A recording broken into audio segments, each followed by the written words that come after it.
Welcome back to our final lecture of our symposium, ISR Symposium Remembering Armageddon, a symposium commemorating the First World War. Our final speaker this afternoon is Professor Richard Gamble. Professor Gamble is Associate Professor of History in Anna Margaret Ross Alexander Chair in History and Political Science at Hillsdale College in Hillsdale, Michigan. He also directs the honors program at Hillsdale. His teaching has been recognized with the Emily Doherty Award for Teaching Excellence and twice with the Curtis A. Sichter Endowed History Award. He is a contributing editor at the American Conservative and serves on the editorial board of Humanitas, a publication of the National Humanities Institute. He has authored, co-authored, and co-edited a number of books, including In Search of the City on a Hill, The Making and Unmaking of an American Myth, which you'll see on the table outside in the hallway. Co-editor of The Culture of Immodesty in American Life and Politics, and pertinent to our interests today, he is the author of the 2003 book, The War for Righteousness, Progressive Christianity, the Great War, and the Rise of the Messianic Nation. The title of his lecture today, this afternoon, is Was World War I a War of Religion? Let's welcome Professor Gamble.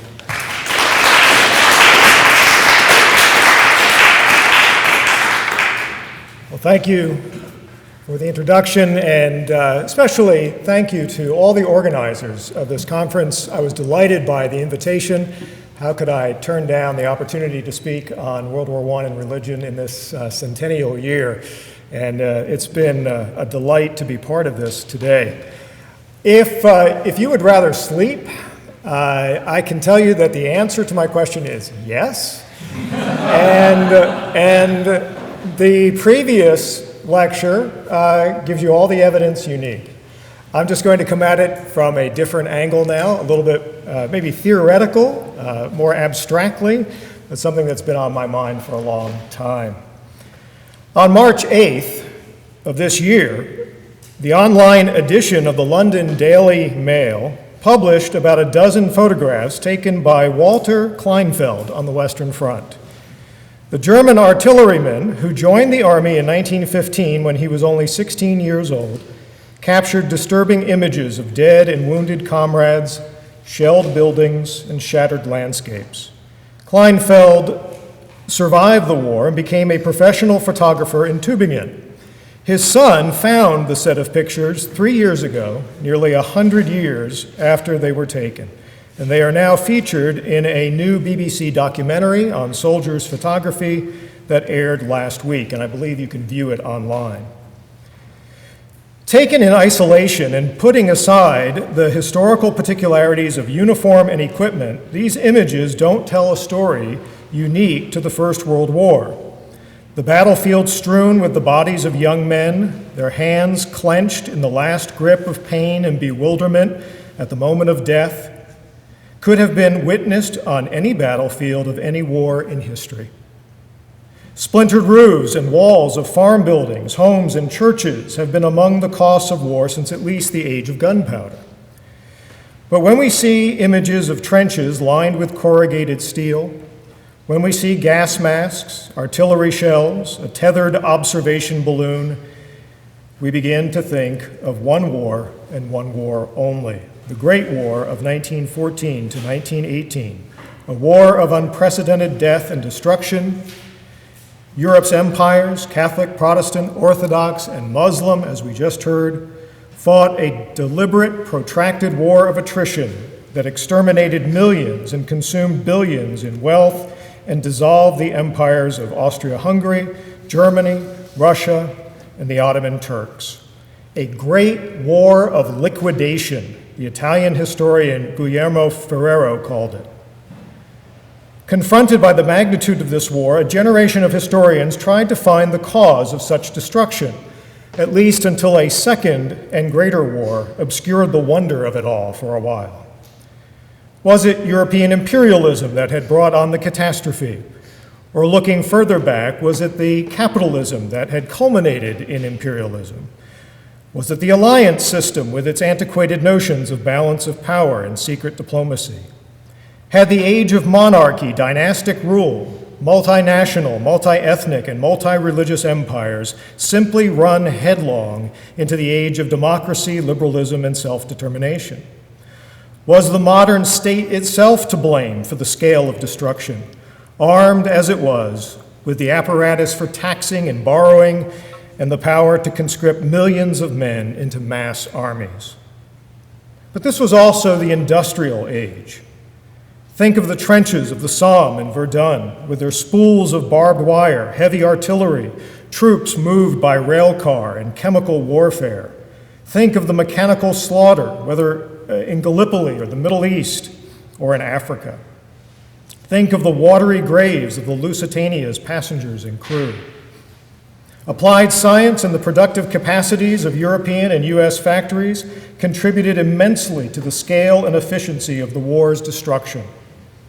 Perhaps Kleinfeld's photographs point to the simplest and most obvious cause, the grim reality of ingenious, sophisticated, industrialized warfare.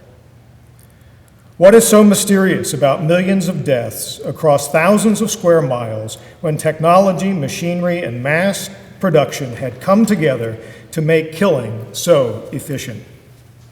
Nations were able to kill more people more quickly across a wider geography than ever before, and they backed that ability with the will to do so relentlessly for more than 4 years.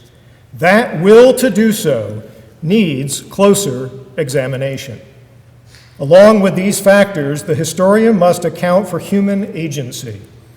Human will lay behind all these means, the decisions of statesmen and generals to wage war with these means day after day, year after year. Human will brings us to the interior realm that lies largely out of reach, especially for the historian whose skills and tools equip him to understand words and behavior and consequences, and even this understanding remains always partial and tentative.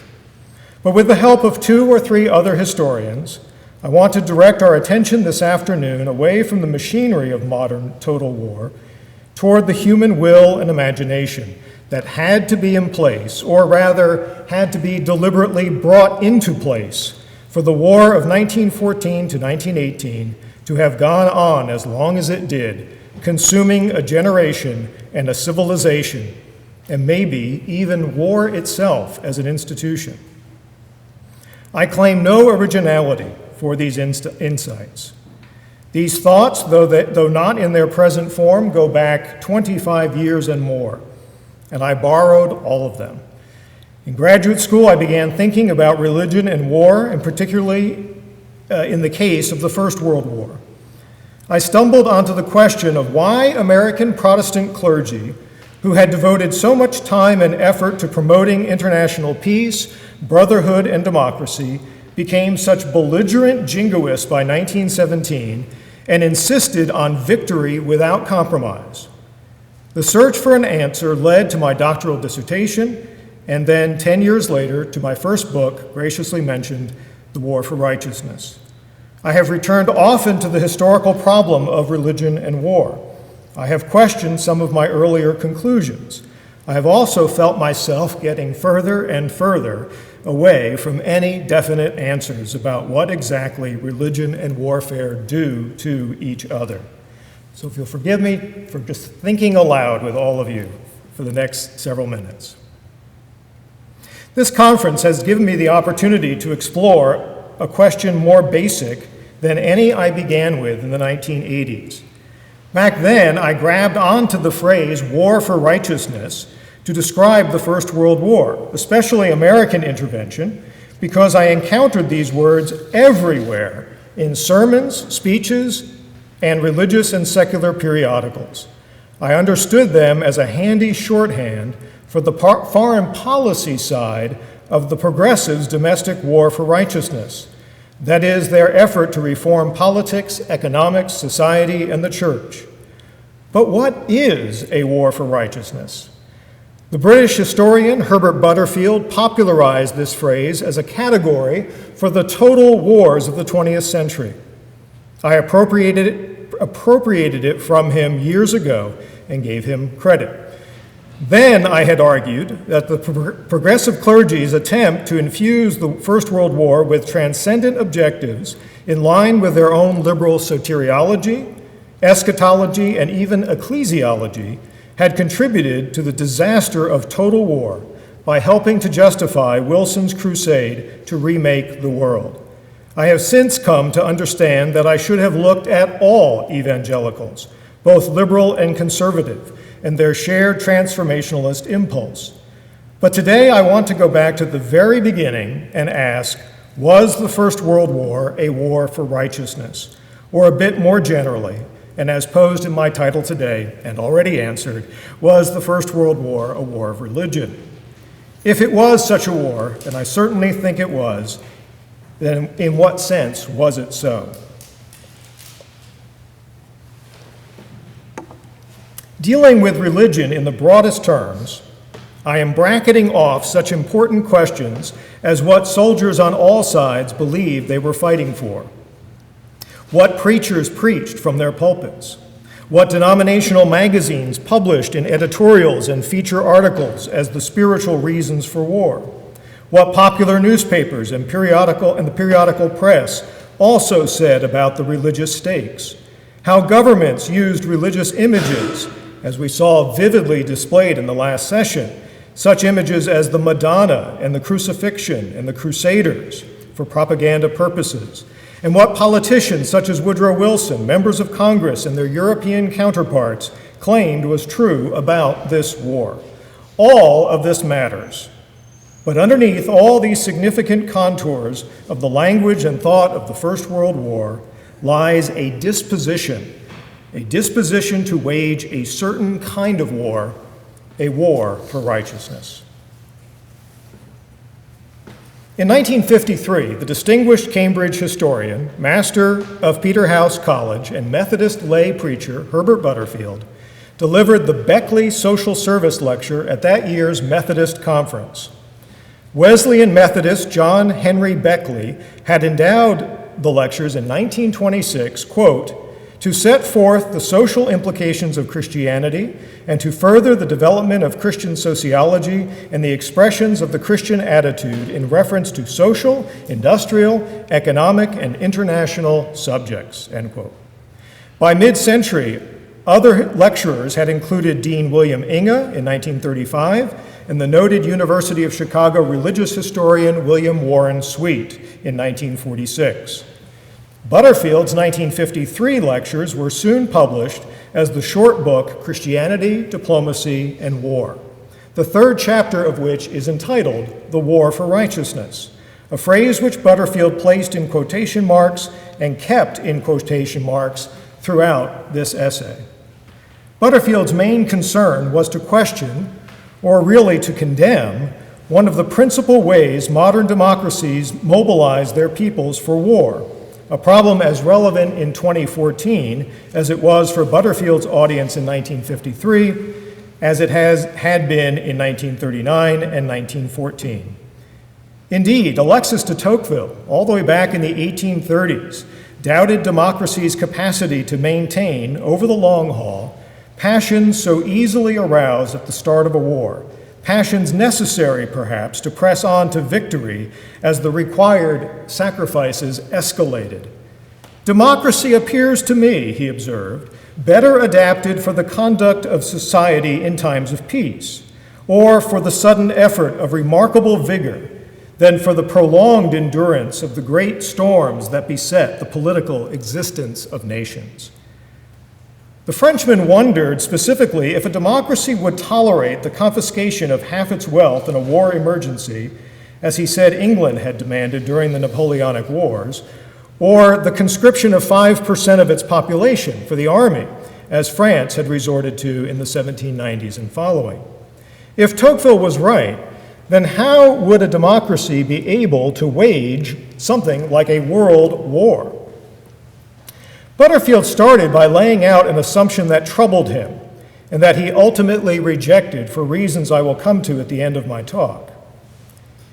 It has been held by technicians of politics in recent times, he wrote, that democracies can only be keyed up to modern war, only brought to the necessary degree of fervor, provided they are whipped into moral indignation and heated fanaticism by the thought that they are engaged in a war for righteousness. The supreme danger came, as in the First World War, he continued, when both parties to a conflict are made to see the struggle as a war for righteousness. The experience of the 20th century was not without precedent. The modern war for righteousness was, in fact, not modern, but in some sense a grim resurrection of the 16th and 17th century wars of religion. And that connection across the centuries provided Butterfield with what he called, quote, the clue to the deadliest features of modern war, the hatred, the viciousness, the refusal to compromise. Provocatively, he attributed the destructiveness of World War I not to technological innovation and industrialized warfare, as brutally efficient as these advancements had made death and destruction, but rather to the emotional intensity of religious crusading. This was the true source of modern total war, he argued. This is what gave it its demonic character, in his phrase. To put it simply, wars of unlimited ends became wars of unlimited means. And if this was so, the ends of warfare needed to be contained before warfare itself could ever be contained, before it could be re-institutionalized, as it were. And for the ends of warfare to be contained, nations would have to restrain the way they thought and spoke about war and what it could accomplish in the world. Butterfield argued that European civilization had, to put it mildly, taken a wrong turn in 1914 by dismantling the checks on warfare that had been built up in the 18th century and had endured into the 19th century, despite severe tests and notable lapses. Ignoring the lessons taught by the religious wars unleashed after the Reformation, rejecting the solution developed painstakingly in the institutions of pragmatic, limited warfare in the 18th century, Europe had once again mobilized the very thing it had learned to fear most. Indeed, Butterfield told his fellow Methodists, it is not sufficiently remembered how earnestly men once worked to escape the peculiar problems of the wars of religion, in which the conflict of right and wrong admitted of no relenting, and to what a degree it meant an overall advance in civilization in our part of the world when it was possible to find a way out of the deadlock, with the result that later generations looking back on that warfare regarded it as just the thing which must not be allowed to happen again. By the time of this analysis in 1953, Butterfield had already been working with these ideas for several years. In 1948 and 1949, in a series of lectures reworked as BBC radio addresses and then expanded and published as Christianity and History, the Cambridge historian reflected in turn on what he called the limited liability wars of the 18th century, on the role of the French Revolution in undoing those restraints, on the added complicity of modern self-righteous nationalism, on the problem of wars for righteousness, or, as he went on to define them, totalitarian religious conflicts.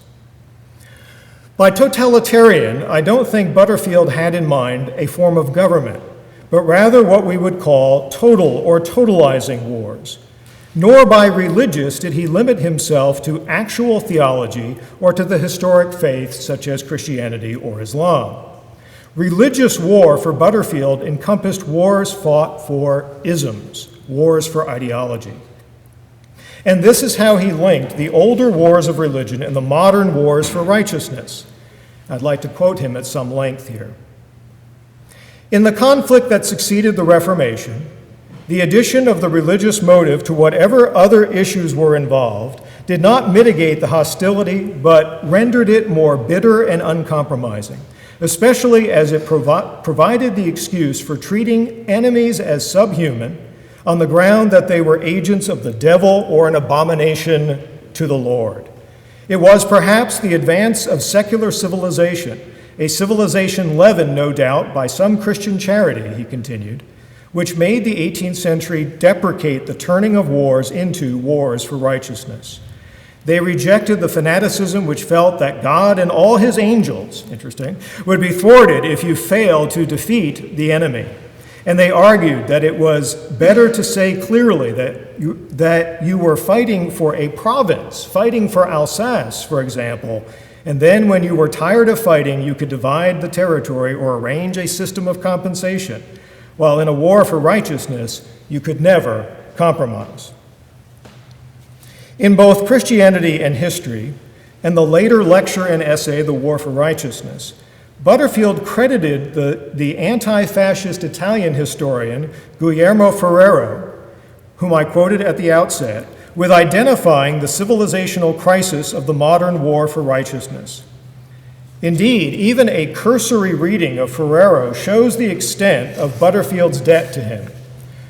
Ferrero was a novelist, essayist, and leading authority on ancient Roman civilization, who also wrote extensively on modern Italian politics during and after the First World War. Many of his books were translated into English in the first half of the 20th century. In several of these, Ferrero wrote movingly about the civilizational catastrophe he had witnessed in the Great War and about the nightmare ahead for Europe if it could not recover a foundation for political legitimacy. He spent years trying to account for the scale of what he called the super war of 1914 to 1918. In 1930, he accepted an appointment as chair in history at the Graduate Institute of International Studies in the University of Geneva. After years of courageously resisting Mussolini's black shirts, he gladly came to a city, he said, quote, where liberty of thought has found one of its last places of refuge. As far as I have been able to determine, Butterfield never named which of Ferrero's books he had in mind, and it seems likely that one of the key works from 1923 or 1924 that he had read has not been translated into English. But judging from several pages of Ferrero's Peace and War, published in 1933, it is clear that Butterfield had read and absorbed at least this work. Together, Ferrero and Butterfield told a story about the 400 years of European history leading up to the Great War, upon which depended their diagnosis of and partial remedy for modern total war.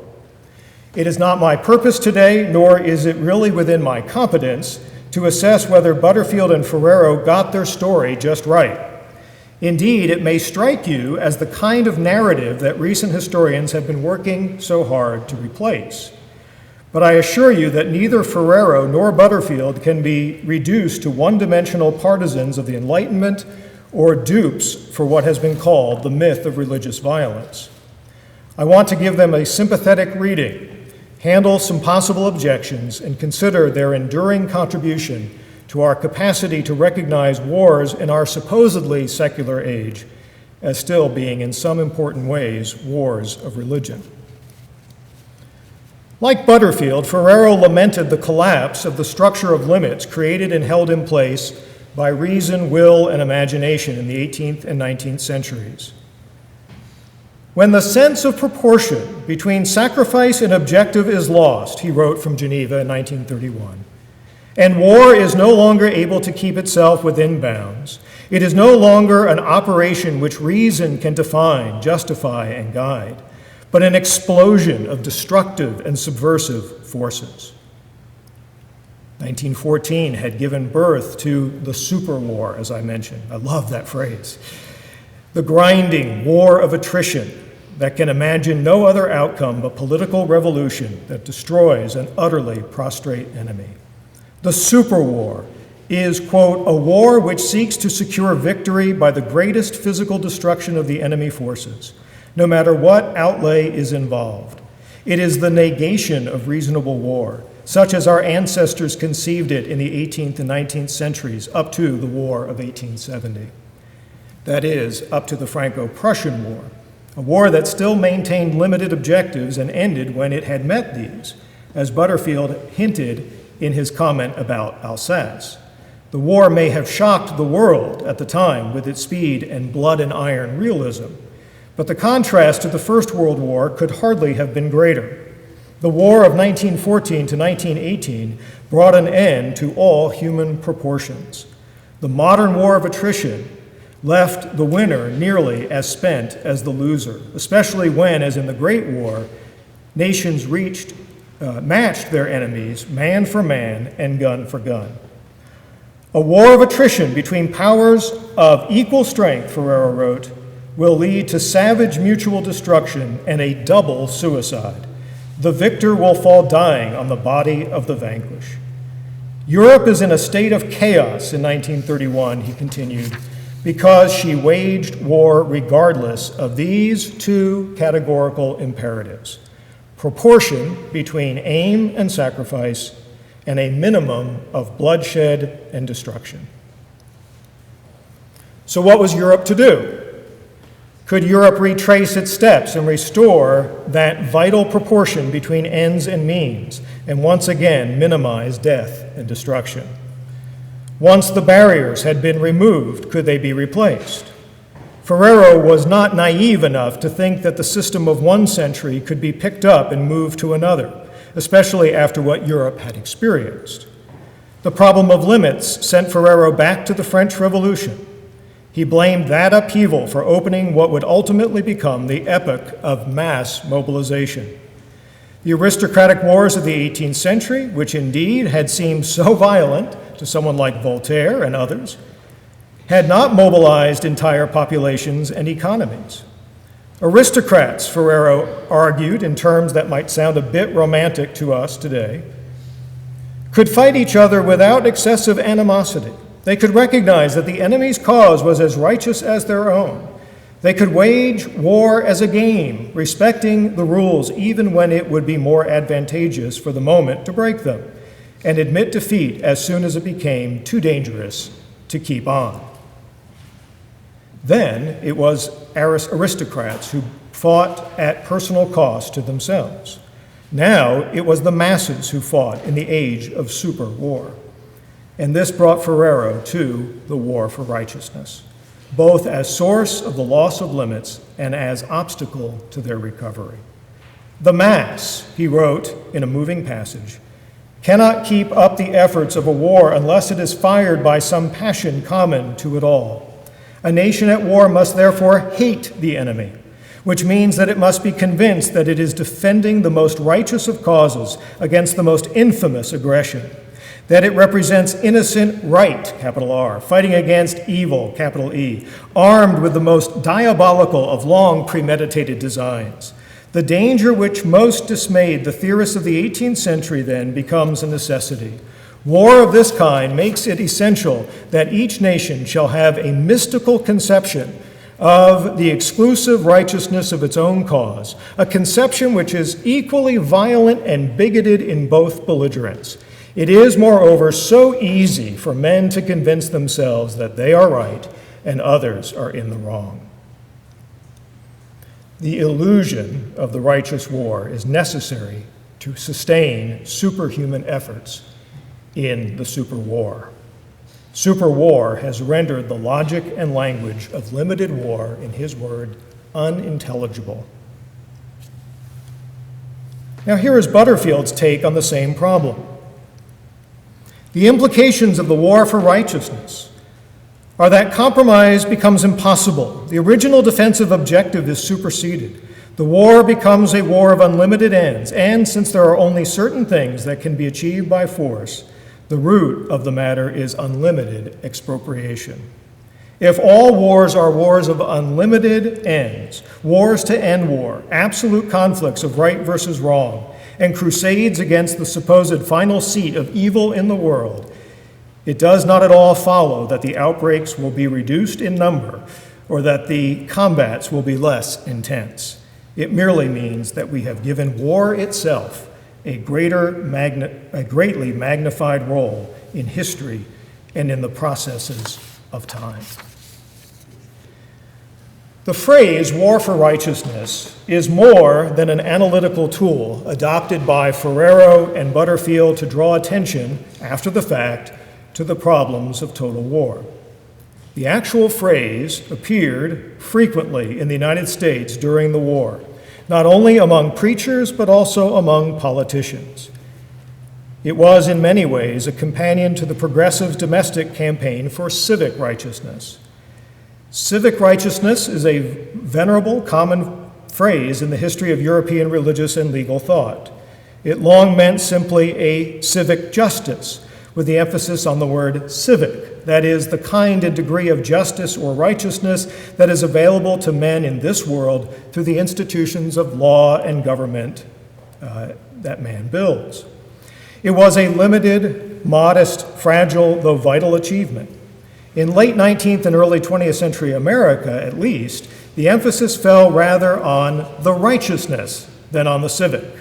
It became an imperative quest for a purity or holiness achievable in this world through human intelligence and benevolence. Instances of how American preachers, theologians, seminary professors, and editors of religious periodicals describe the war as a war for righteousness are innumerable and extend from 1914 through 1919 and beyond.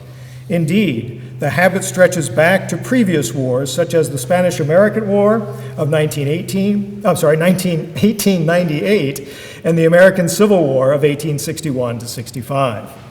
A telling example, a particularly rich one, comes not from a clergyman, but from the political preacher Theodore Roosevelt. In his 1912 campaign at the head of the Bull Moose ticket, he had stood at Armageddon and battled for the Lord, while the party faithful sang Onward Christian Soldiers. In 1916, he called on President Wilson and the nation to wage an international war for righteousness. Early that year, in the midst of the national debate over military preparedness, Roosevelt published a collection of reworked essays and speeches under the title, Fear God and Take Your Own Part, a now obscure reference to a line from the 19th century English novelist George Barrow. Roosevelt used the word righteousness 44 times in this book, and righteous another 7 times, including the actual phrases righteous war and war for righteousness. TR's main target was the pacifists who urged the United States not to intervene in the European war. He called out Andrew Carnegie, William Jennings Bryan, Henry Ford, and President Wilson for their allegedly timid response to Germany's sinking of the Lusitania. The very practice of love of neighbor, he countered against those who favored peace at any price, meant, quote, obeying, as far as our human frailty will permit, the great and immutable law of righteousness. During Jesus' earthly ministry, Roosevelt claimed, quote, instead of preserving peace at the expense of righteousness, the Savior armed himself with the scourge of cords and drove the money changers from the temple. Righteousness is the end, and peace a means to the end.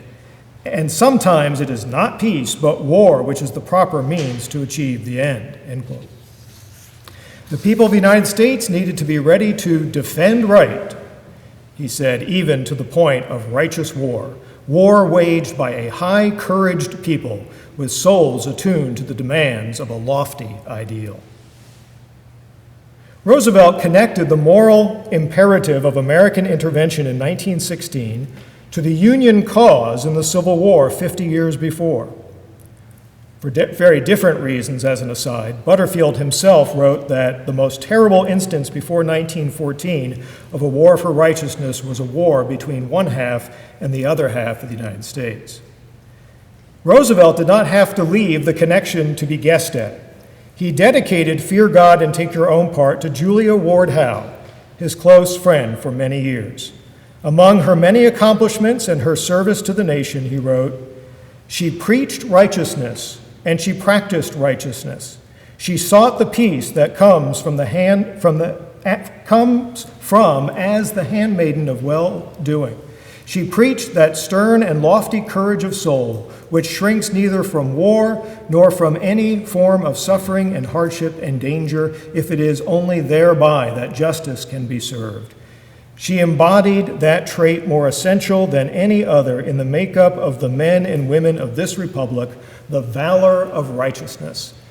And there, TR included all 5 stanzas of the Battle Hymn of the Republic. And she had just died in 1910, so her memory was still very fresh in the national mind.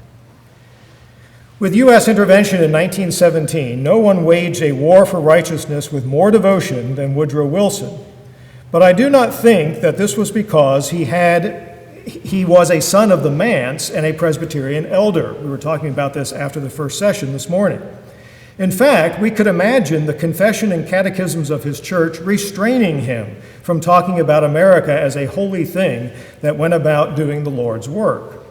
I say this in order to reinforce the point that the validity of Ferrero's and Butterfield's argument about wars for righteousness does not require the soldiers and statesmen of 1914 to 1918 to have been fighting for Christianity or Islam, though of course many believed they did. Nor does it require that they fought for anything conventionally defined as religion. The war for righteousness is driven by, fueled by, the expectation of achieving final victory, permanent peace and safety, and universal solutions in the world through warfare. It seeks to make the impossible possible, and to do it by killing enough of the enemy and overturning governments and institutions that stand in the way. Theology can intensify warfare, but so can ideology, perhaps more so. And what are ideologies but promises of redemption? I am thinking here, of course, if you know it, of the work of Eric Voegelin. Voegelin did so much to show how the ideological constructions of 18th and 19th century Europe, including materialistic Marxism, mimicked Christianity and immanentized its promise of redemption, a redemption within and throughout the world. We see this transposition clearly in European and American nationalism in the 19th century. Seemingly everywhere, the language of the Bible, and we heard this in the last session, the identity of Christ and the work of the church became part of the self-definition of nation-states or of aspiring nation-states. The language of national self-determination and national unification was deeply biblical. Every nation, every would-be nation, claimed the ability to read the divine design at work in raising them up, claimed to be a chosen people, claimed a divine mission to fulfill in history because of that chosenness, claimed that the mission would be universal and, of course, benevolent, spoke of apostles and martyrs and temples and altars, developed the cult of the flag, as it was called, sang national hymns even as part of Christian worship, catechized school children in the national faith, celebrated a calendar of feast days, canonized a national scripture of political documents, and promised a degree of unity that sounded like the body of Christ. Pious nationalists would enjoy the rewards of the faithful. Domestic unbelievers were condemned as heretics, and foreign enemies were fought as infidels. In the 1920s, Columbia University historian Carlton Hayes, I commend his work to you, claimed that nationalism had emerged, quote, as the dominant religion of the 19th and 20th centuries. Under the mask of laicization, he continued, the new religion of nationalism soon claimed the allegiance of a multitude of determined zealots throughout the world. And while nationalism became in some sense an ersatz, a Voegelin word, or substitute religion, while it transferred sacred identity to itself, it also allied itself with actual religion. No one had to choose between God and Caesar. In the First World War, indeed in the age of romantic nationalism out of which it came, to fight for one's religion and to fight for one's nation had become one and the same for millions of people in Europe and America. Did nationalism become dangerous because it mimicked religion? We can talk about that. I honestly have not made up my mind. Does this line of reasoning presuppose that religion is inherently violent? Again, we can talk about that. I haven't made up my mind. What I do know is that nationalism in the 19th century advanced its interests dressed in religious garb. Even when that religion was not recognizably Christian, as in Mazzini's mystical spirituality of his own invention, it still presented itself in deeply religious terms and made transcendent promises about the nation's destiny and, most relevant here, about what extraordinary things a war for righteousness could attain in this world. Modern warfare mobilized religion, primarily the religion of itself. For this reason alone, it would be correct to say that World War I was a religious war, a war of the modern religion of nationalism. Here's another thing I don't know. I don't know if Tocqueville was right about democracy's inclination to start wars in the heat of passion, but their inability to sustain them. The Civil War certainly sustained itself for 4 years with the religious intensity of a crusade. And democratic statesmen a century ago assumed the Great War compelled them to do the same. There is strong evidence for the continuing habit in the Second World War, in the Cold War. I was reading recently Inboden's book on U.S. foreign policy during the Cold War. The subtitle is The Soul of Containment. The way religion pervaded American thought during the Cold War is just astonishing in the 1950s and the 1960s. I do know that if this still holds true, I don't know if this still holds true, however. Not that religion doesn't get mixed up with war, but that democratic leaders still assume long wars need to be religious crusades. U.S. troops have been fighting in Iraq and Afghanistan for more than 10 years. The nation seems numb and forgetful, not wound up by religious zeal. However, George W. Bush used the word ideology or ideological countless times in his foreign policy speeches after 9/11, indicating that at least some policymakers still thought this is how democracies go to war, or at least how they will be able to fight long wars. We hear much less of this from the current administration, for whatever reason. And yet the two defining features of the war for righteousness identified by Ferrero, namely that wars must be wars of attrition and must end in revolution, seem firmly embedded in how many Americans think about war. If we have trouble imagining how war could be otherwise, well, that in itself might be evidence that the war for righteousness is still with us. Butterfield rejected the idea that waging an ideological war for righteousness was the only way to get democracies to fight. He denied that democracies need the psychological power of religious emotion to wage war. It is not clear that this frenzy of the war for righteousness, this last extremity of moral indignation, he wrote, is even tactically as necessary as the supporters of such a policy seem to imagine. To most of us, Butterfield felt certain, it is sufficient that we do not want the Russians or the Germans landing here and lording it over us, or endangering security by subduing their smaller neighbors. We should not want their eruption here or elsewhere, even if we thought better of them than we do, or even if their leaders and soldiers were church-going Christians.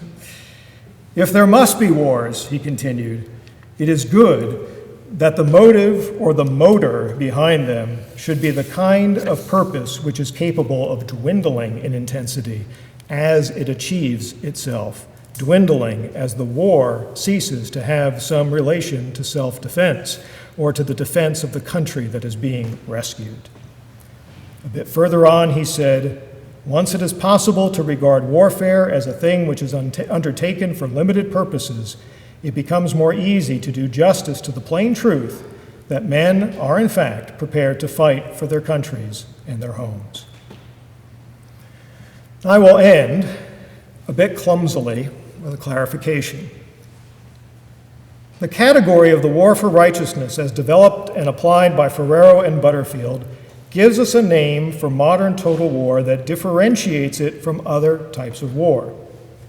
It is not a claim about the justice or necessity of any particular war in the 20th century. It is a claim about means and what gets mobilized for war and the consequences that follow from such mobilization. A century ago, the consequences of the modern war for righteousness exceeded what anyone going into war in 1914 could have imagined. The question that remained in 1918 was whether, having been brought into the world, the war for righteousness could be removed. Thank you.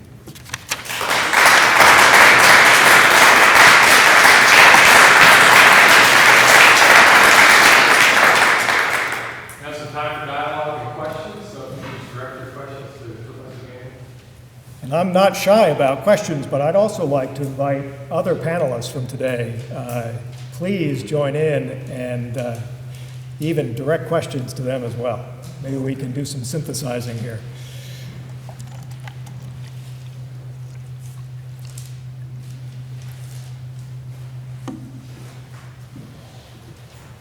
Can get off easy. Yes?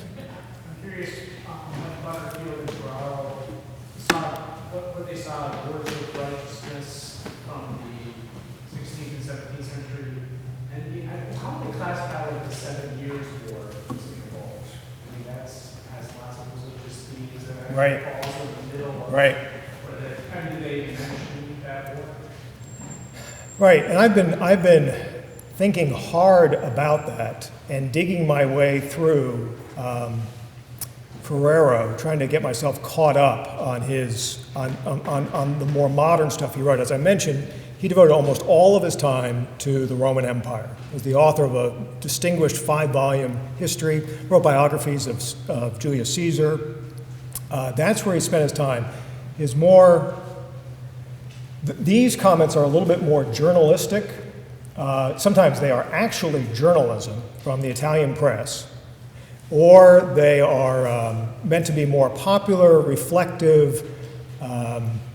He was in the old style, he was a man of humane letters.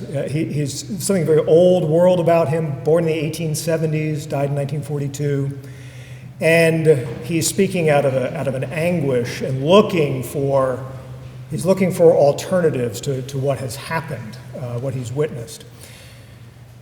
So as he works his way through this narrative, and I get this sense with Butterfield too. Butterfield is much more the expert on this material. Wrote about diplomacy, wrote about Napoleon, wrote about diplomacy at the time of George III. So he's much more the expert on this, and yet he uses the same narrative structure. The birth of the 16th and 17th century wars of righteousness, religious wars, the effort to contain those with Enlightenment, rationalism, secularism, the breakdown of that with the French Revolution, and the further breakdown with the modern nationalism, and then the complete collapse of that system of restraint in World War I. As I summarize this, as I read about this, this is nagging at me, and it's too tidy, too neat. More recent scholarship, as I even mentioned in passing, would call a lot of this into question. But I'm not sure it really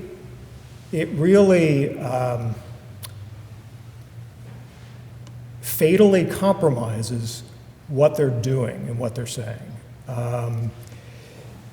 Yes, other wars brought in religion, right? George Frederick Handel is writing Te Deums, right, celebrating these victories. Religion and war, it's fused. I think what they're getting at, as I probably overemphasized, is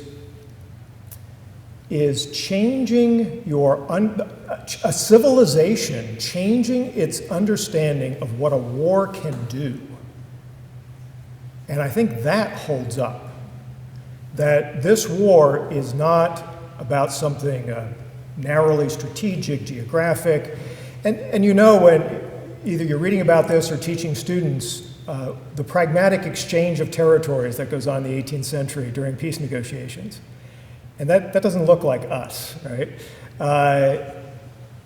That's what they're pointing to. How is that possible?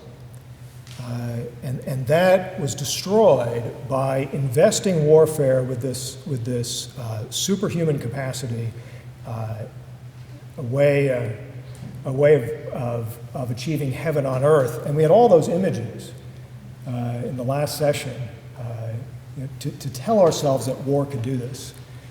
You look like you want to follow up, and please do. No, I was just going to take some notes. All right. All right. Yes. In your view, does a war for righteousness have to encompass an actual martial struggle, or is it appropriate to think about, for example, this administration's support of revolutionary movements in other countries as another facet of the war for righteousness? oh, I thought you were going this way, and you took a turn, and that's okay. That's good. Because I thought you were going to ask about the domestic side, because I had 2 short sections on that, but there's a lot that could be said about the what's the word I want? The symmetry between a domestic campaign to transform and eliminate injustice, right? Transform the world and eliminate justice, and the foreign policy ambition. But waging this, well, these humanitarian wars, if you think about something like intervention in Cuba in 1898, it has all of that language, but what damage am I about to do to this point? I think I just caught myself. It has the language, but we don't yet see the war waged in the context of such a short and relatively simple and low-cost war for the United States. Maybe more in the Philippines, a war of brutal subjugation. It's carried out there with that kind of intensity. I don't sense the two are lined up yet. We're thinking now of current interventions. And that's one reason why I hit on these 2 points from Ferreira, that it's the question of a war of attrition and a war of revolution. I can't imagine anything but revolution. That's what leads me to think, I'm no foreign policy expert, but that's what leads me to think that logic is still there. Those attributes of the war for righteousness, even if the vocabulary is gone. That's what I wonder if what's happened. If the habit, if the rhythm of it is still there, the logic of it is still there, with the Bible verses gone and the metaphors gone. Now, for some people, they haven't gone anywhere. That's definitely not gone anywhere. But is that logic of the war? The war has to be fought all the way to the point of the elimination of the government, the elimination of dictator X. That seems very difficult to back away from. Am I messing things up? I want to go all over the place. I'm sorry. I move back. Go ahead. Following up that question of conversation, trying to nail down what you were saying about the Spanish-American and American-Filipino War, would you say that the impulse to bring heaven to earth domestically preceded the international impulse then? Or Yes. I'm also thinking of when Roosevelt was saying things about the American-Filipino War like it's more for civilization. Yeah. And considering how close all that language became in the 19th century. Democracy, internationalism, Christianity, civilization, these are just about synonymous. There's very little differentiation between those things for the most progressive among Christians. So that is present. My current work is taking me back farther into the 19th century. I'm backing up, as we were talking about earlier. And there is a strong impulse to wage something. My students, and there are a couple former students of mine in the room here, so be careful what language, the kind of language that I forbid them to use in my presence. There are certain precursors or anticipations. Butterfield would be very mad at me here.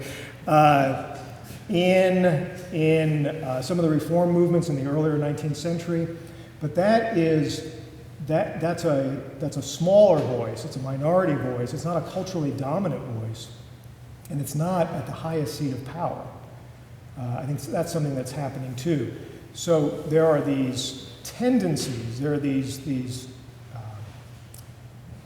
The impulse might be there within America, but it doesn't become a dominant impulse until the beginning of the 20th century, I think. Wow, these are so sweeping generalizations. I get very nervous. Historians like particularities. Yes? This is not a question so much as an observation inspired by a remark you made. collected all those visual images, it occurred to me it would be a very interesting project to do exactly the same thing, illustrating these themes not from visual images but from music. Yes. So I was thinking, when Handel in the 1740s, after the Duke of Cumberland has trashed the Jacobites, he composes his Judas Maccabeus. Right. Right. You get Elgar pieces in the First World War. It'd be very interesting to do an all-musical version of that. Yes, yes. And often citing the Bible. Right. Just a thought. Yeah, yeah. We'll do multimedia the next opportunity. Just to add, Tchaikovsky's 1812 overture, of course, uses as a baseline, Spasibo slowly, save, O Lord, thy people, and mirroring the victory over Napoleon as the victory of righteousness. That's it. Anyone else? Yes. So, is your idea of the religious war then a war fought for an idea? That it can. Or does it, strictly speaking, have to do with? What I'm sensing, what I find compelling in Ferrero and Butterfield is that the notion of a war for righteousness ought not to be narrowly construed. They even use religious war, but that ought not to be narrowly construed in a war over this doctrine, a war over this view of the sacrament, a war over theology, a war over a confession of faith. It's loose enough to include ideological warfare, the wars of nationalism, and especially if we take it seriously that those ideologies are in fact, again use Vogelin's language, are in fact deformations of Christianity, of Christian theology. They all tell stories of redemption, of earthly redemption. If we take that seriously, then there is a sense in which all the ideologies of the 18th and 19th century are in some ways legacies of a reconfigured Christianity, and so are in some deep sense religious. So even if we include ideology as part of a war for righteousness, we're still in some deep sense talking about religion, a religious impulse. That's a lot going on in there, but I do have my own concerns that the category war for righteousness can encompass too much and become unstable. And I'm still thinking very hard about that. But as I said, I started thinking about this 25 years ago, and I feel like I'm losing my grip on it. Go ahead. Well, I'm wondering about 19th century Europe, where you have two radically different ideas about what constitutes a just government. Or Right. a government. And do states have any other option than to take on these ideas that become maybe totalizing, but what happens when you're facing a state Right. which by its very existence threatens, let's say, the old regime? Do states have any other choice, I guess? Right. And I was serious when I said earlier that I'm not a foreign policy guy, and this gets to very contemporary questions in foreign policy. Personally, I do not. I agree with Butterfield when he says tactically it's not even necessary. I do not believe it is necessary to fight ideology with ideology. If someone's fighting a religious war against this nation, another nation's fighting against this nation, I don't believe that this nation has to respond. In fact, it might be a tactical mistake, because if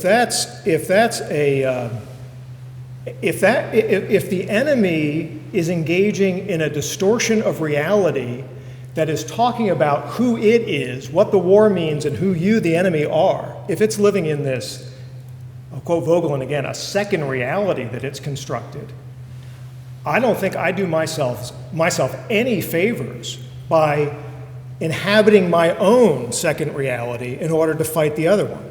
I think I would want to stay as sane as possible. Now, this is all highly counterfactual, and during World War I, if I had been in charge of not only American politics but American culture, I would have urged people not to think of the war in these ultimate categories. I don't want to take up too much. No, go ahead. I am curious about, say, the Emperor of Austria.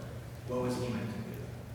When these ideas are directly attacking the Right. existence of the dual monarchy.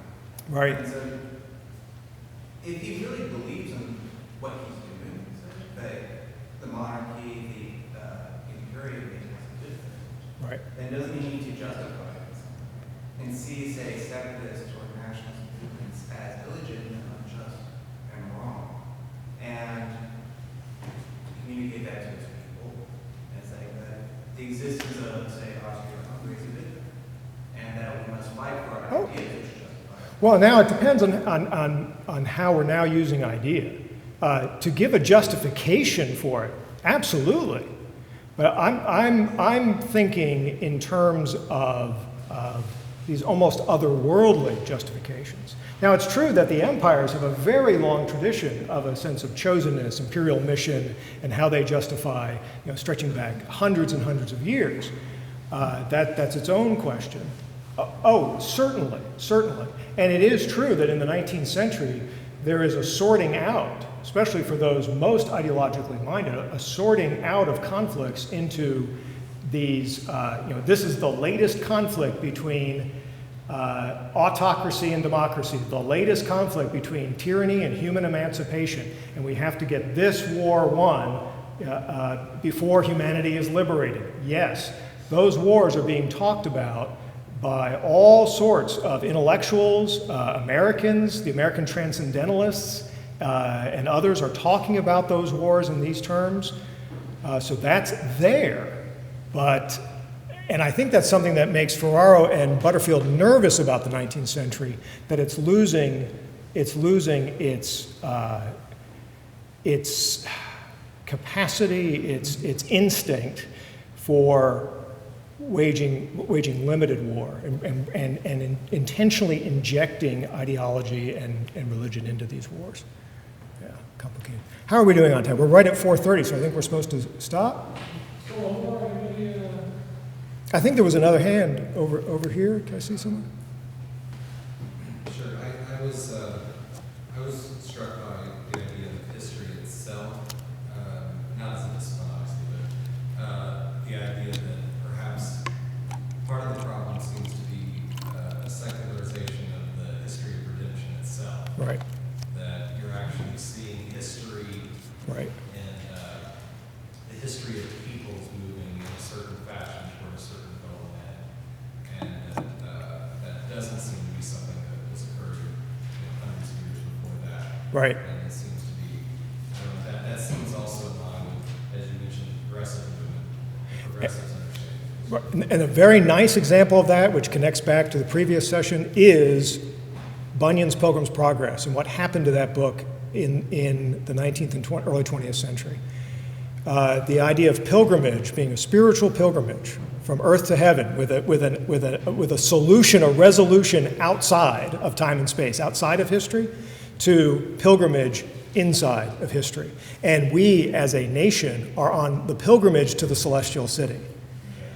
And you can demonstrate that by hundreds of examples. The progressives, their second favorite book after the Bible was Pilgrim's Progress. The muckraker metaphor from Teddy Roosevelt comes right out of Pilgrim's Progress. I was wondering, just as another clarification for Stephen's question, is does part of that play into, it seems like sometimes justification needs to be for the sake of preservation. Right. But it seems that if that's a different thing, it seems like you need to make the distinction. If you're still going to give justifications, Right. It's do you win the idea, Right. or do you preserve your ability to continue as you understand it? Does that make Yes, it does. And part of Butterfield's question is, what happens if the very one of the things he's raising. What happens if the very words that you choose for justification end up making the war more destructive, and, or in Ferrero's term, the victim falls on the victor? Right? What if the very mode you choose rhetorically to frame the war actually becomes a destructive force that's undermining your own effort? I think that's what they think the stakes are there.